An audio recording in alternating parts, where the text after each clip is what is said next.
Artículos. Eu tô aqui rapidinho hoje para contar para vocês o capítulo 3 do livro da Clarice Lispector, A Legião Estrangeira.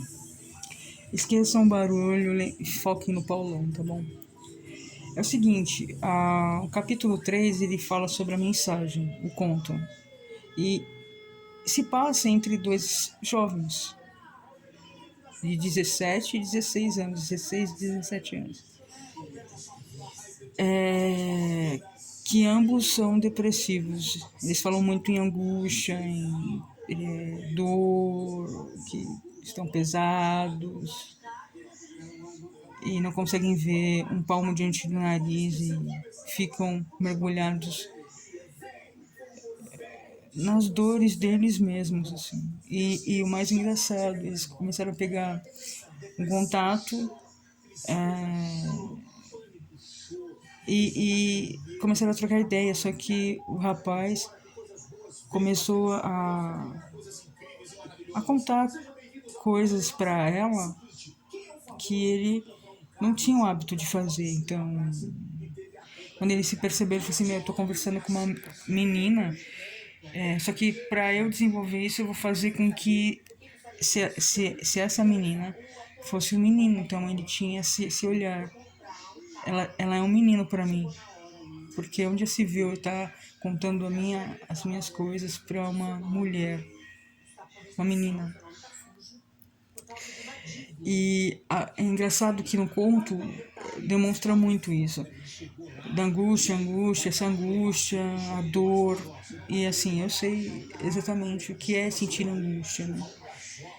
Pelo fato de eu ter passado metade da minha vida com a depressão profunda e suicídio. Então, a angústia, ela sempre me acompanhou. Então, o conto ele fala muito desses dois jovens angustiados. E ao mesmo tempo que eles estavam interligados, próximos, eles sabiam que mais cedo ou mais tarde essa ligação ela ia se romper, porque eles tinham que seguir suas vidas, mas eles se preenchiam, porque a vida deles se baseavam em ir voltar do trabalho, em ir para casa, voltar da casa, ir para o trabalho, faculdade. Eles não tinham vida, eles não tinham uma vida social, assim, aparentemente normal. Era um com o outro e os dois se pertenciam, se precisavam, trocavam seus desabafos. Eu acho que eu posso colocar o conto como isso, né? Você trocar desabafos, né? Eles se desabafavam um com o outro, né? Só que o interessante é que o menino, ele tratava a menina como um menino para que ele pudesse ter a tranquilidade de falar sobre as suas dores.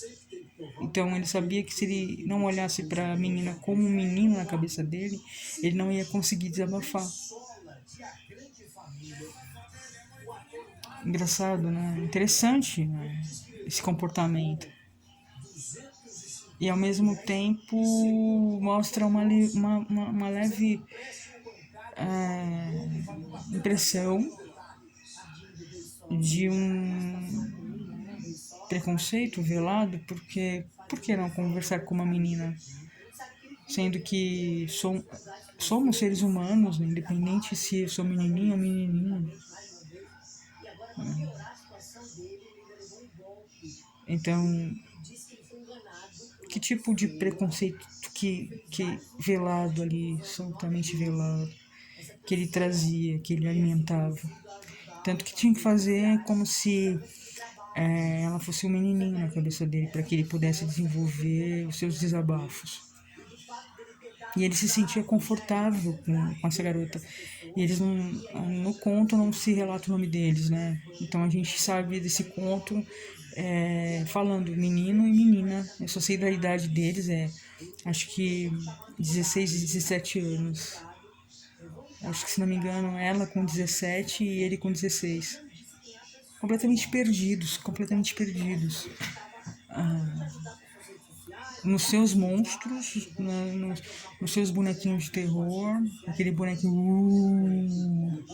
E eles se preenchiam. Eles achavam maneiras de continuar na dor, porque de uma certa forma eles tinham tão certo prazer nessa dor, né? O prazer de ter a dor, porque a gente acaba tendo prazer na dor. É um movimento vicioso. Falo disso também tendo experiência disso, porque quando você está depressivo, você vicia nesse sentimento que te traz angústia e dor. Então eles eram dois adolescentes viciados no sentimento de angústia e de dor. Eles gostavam desse sentimento de dor, dessa sensação de dor nas suas vidas, no seu corpo, refletidos no seu corpo, na sua mente. E tinha um certo prazer. Existia um certo prazer nisso tudo. E o conto se passa sobre isso, e sabendo que eles, mesmo tendo essa ligação, que era tão forte, eles sabiam que em algum momento, em algum caminho, algum momento da vida, em algum momento da vida, eles iam ter que se separar para que eles pudessem viver cada qual suas experiências. Que eles não iam permanecer grudados até ficarem no final da vida, velhinhos, vamos colocar assim, né? Então eles sabiam que em um determinado momento da vida deles, eles iam se separar. E o que leva a gente a questionar nesse conto é o sentimento de angústia, essa procura sobre o sentimento da angústia, essa quando você fica procurando onde está a angústia, e você vive nessa angústia, nesse desespero interno, e você acaba tendo prazer sobre isso. O que levava jovens, dois jovens, que a vida inteira pela frente, mergulhados na dor, mergulhados no buraco deles próprios. E que sorte que eles tiveram de se encontrar para se preencher, para trocar, né? Porque até mesmo o sentimento da angústia, da dor, do sofrimento, da depressão, ninguém fica só. Mesmo você estando na angústia, você vai ter outra pessoa que também vai estar na angústia com você. Você vai dar um jeito de achar, de ter na vida, a energia é semelhante. Então, você vai ter pessoas que estão nesse sentimento de angústia e de dor com você. Então, essa troca existe, né? Mais uma vez, você não vive só. A troca entre ambos, seja como for, aonde for, quem for, essa troca entre pessoas, elas existem. Ninguém vive só, completamente só, eu sozinho. Fica numa casa 2 anos sozinho, sem ninguém. Você fica pirado.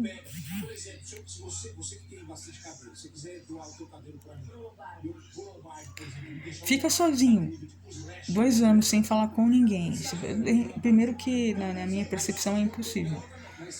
Que você vai ter que trocar, ou seja na padaria, ou seja, sei lá, vai atravessar uma calçada, alguém vai te pedir uma informação, você vai trocar com alguém. Porque aqui nessa experiência física a gente não foi feito para estarmos isolados, a gente foi feito para viver juntos, dividir as coisas, estar em companhias, né? Então, o que eu deixo aqui só para encerrar é que mesmo no sentimento de angústia, de dor, nessa bola viciante de sofrimento, da angústia desses dois adolescentes, eles mesmos, os dois, nas suas formas individuais até, a forma de sentimento, de sentir, de perceber isso, eles sentiam prazer. E se pertenciam, se faziam companhia, trocavam experiências de dor, mas trocavam experiências. Porque ninguém fica sozinho. Faz esse teste aí, eu te convido a fazer esse teste. Fica 2 anos numa casa sem falar sem trocar, mesmo que você more sozinho. Se você não interagir com ninguém, você fica louco. Você começa a falar com a parede, você começa a fazer que nem aquele filme do Náufrago, né? Eu esqueci o nome do ator, que ele faz o Wilson com a bola de vôlei com sangue da própria mão. Porque se ele não tivesse tido esse insight, se não tivesse tido essa pá de fazer essa bola, de começar a conversar com essa bola, ele teria enlouquecido, não teria talvez nem sobrevivido. Beijo da minha partícula pra tu, até a próxima oportunidade. Ah, nada a ver com conto, mas eu lembrei aqui. Assistam o Náufrago.